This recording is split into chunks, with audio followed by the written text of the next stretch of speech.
Welcome to this video number 3, which is the final step in installing all the necessary software for the Java programming class. Again, if you have not listened to or installed the information required software for through videos 1 and 2, you need to take care of that first. We're now at a point where we're installing what's called the Android Development Tools, or ADT.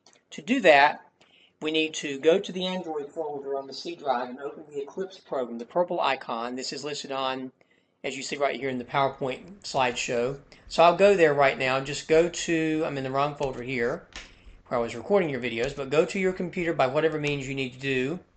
Go to your C drive and to your Android folder, and then inside Eclipse, find the purple icon that says Eclipse. Open that. Again, it will ask you for the workspace, and if you did not set up that workspace previously, you want to make sure that your workspace is C:/Android / /Android / Eclipse / workspace. Go ahead and click OK, and this will take you at some point into the Eclipse software. And this is the place where we will actually go in and install the plugin that allows us to look at the emulator that looks like our cell phone or our smartphone. We do this by going to the help screen in the Eclipse software. When we go to help, we're going to choose the option. And by the way, if you get a message that says no editor description, just skip over it, close the box until you get here. And when you do get here, go to the help menu, choose toward the bottom the option that says install new software. There should be a dialog box to pop up. Don't worry about any of the messages. Don't be concerned about there is no site selected, blah, blah, blah. Go over to the right-hand side and find the button on the right that says Add with 3 dots after it, which means there will be some other software coming through. You're going to type in some information right here, and you're going to type in for the name, you're going to type capital A, capital D, capital T, space, plugin, ADT Plugin. For the location, you need to type this very carefully. Make sure the https:// is there. If it by chance has an S there, don't worry about it. You can do it just like this. You want to type in DL, then the minus symbol, ssl.google.com. That's DL dash or minus ssl.google.com / Android. Be sure you spell Android correctly. / Eclipse / again. You will then click OK. And you'll see something here that says pending, and you'll have some choices here. And just wait for that pending message to come through in case it's a little bit slow. It will come, I promise. And you want to choose the box that says Developer Kit. Put a check in that box. Don't worry about the NDK part. Just the Developer Kit. Click the button at the bottom that says Next. And then you'll have a series of items to be installed. There are 5 of them here, going from Android DDMS to Traces. Don't worry about that so much right now. But you'll click the Next box and accept the terms of the license. Let me back up. I think I should have said install right there. I'm not sure what happened. Bear with me just a second. I go to Next.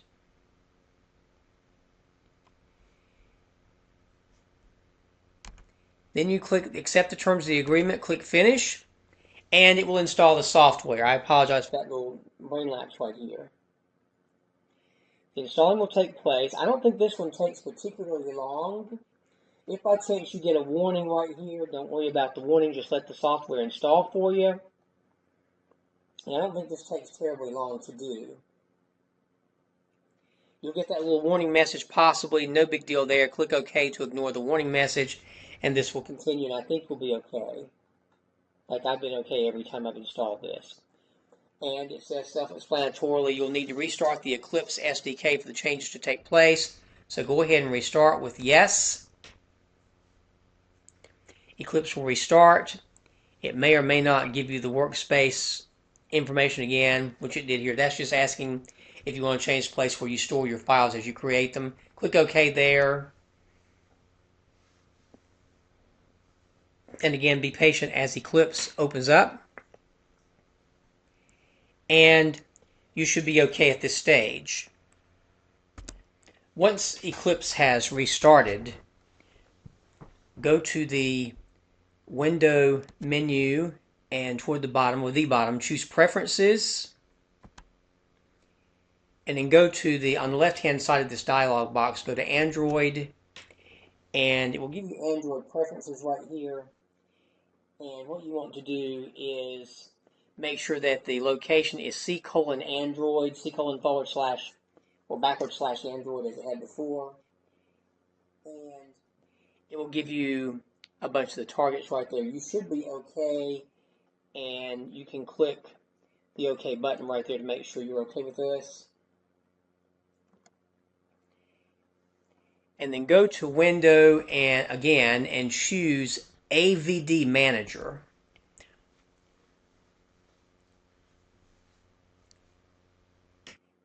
And my computer did a little bit differently right here. Let's go back and return to this one more time. Go to Window and choose AVD Manager one more time. If it does come up like this, you may have the IceCream operating system set up right there, but if not, choose the New button. I'm pretty sure you can type in IceCream right here. Let me make sure of this. I apologize for a lot of variance here in my video because on two different computers I got two different results. When you click on Windows and then AVD Manager, if by chance you don't see the IceCream software or operating system in place here, what you need to do is to click the New button, type in the word IceCream, which is the newest software, and don't put a space in between the ice and the cream. Just make IceCream like that.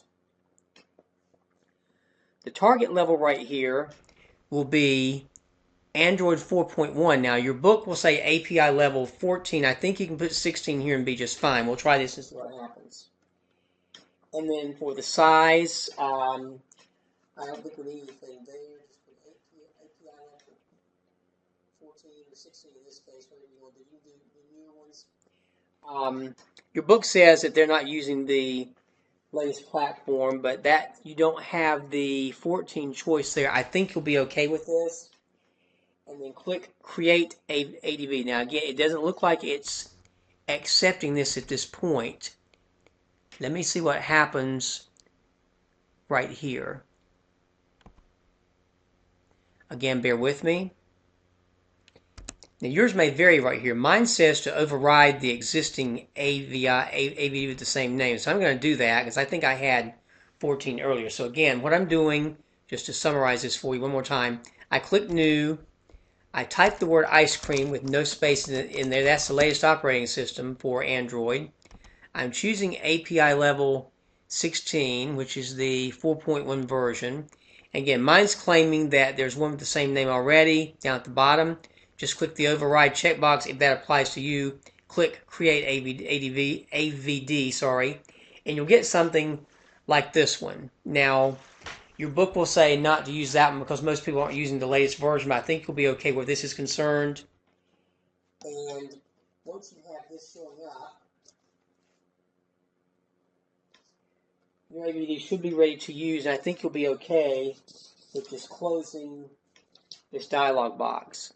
So it's set up right there. Again, I'll make sure if I go to Window and choose AVD Manager, I'm going to see IceCream right there. All right, that should set up your installation. So now you're ready to try this out. I'll go back once again. I've done this many times it seems, and I apologize for this. It's very late when I'm recording this video. Go to AVD Manager, and I'm going to select IceCream right here. And the screen will now change to where I can go to a button that says Start over here in this right-hand column. So go down here is where it says Start. And then I'll choose the word Launch from this box. Now this may take a few minutes. Be patient with your computer right here. Probably not as long as all the installation was happening. But you want to see what I mean by the word emulator now. This is a simulation of an Android phone. Now again, you have to be patient here. You may think, well, this is going to take forever. It's never going to work. You see the word Android coming up right here. And once you have seen the Android phone, eventually you'll see a time up in the corner of the screen toward the top. And you'll see a little lock, like a padlock, in the center of the screen. And once you've done that, once you've seen it, you know that the emulator is working properly. So I will pause this video in case it does take a long time. But again, you may have to be very patient with this personally until it comes up. And there it is right there. At least it did show up. I don't know if you saw this during my refreshing of the video or not. There it is right there. And you know that the emulator is working. So now if you see this part, you're ready to start the coursework in the book. I'm going to close this window by clicking the X, and I can close this out also. Again, refreshing these steps I did earlier if you want to know these in case my video confused you. I went to Windows, I chose Preferences, I picked Android and looked at these settings there. I clicked OK to make sure it was OK. I then went to Window and chose AVD Manager. If by chance IceCream Sandwich was not showing up right there, as it did with one of my machines but not the other, I could go to New and type in IceCream right there, referring basically to something similar to your book on page XX1, the removable part. You would type in IceCream right there, IceCream with no space. Target would be version 16, the latest one, and if it gives you a message, you would just say override it, create the AVD, and you would end up with a screen similar to this one. And once you have that, you can select it, go to the start button, and launch your emulator and try it out to make sure that it works. I want to make sure that's very clear. If you have any questions about any of this installation process, please let me know, and I'll be glad to help you with it.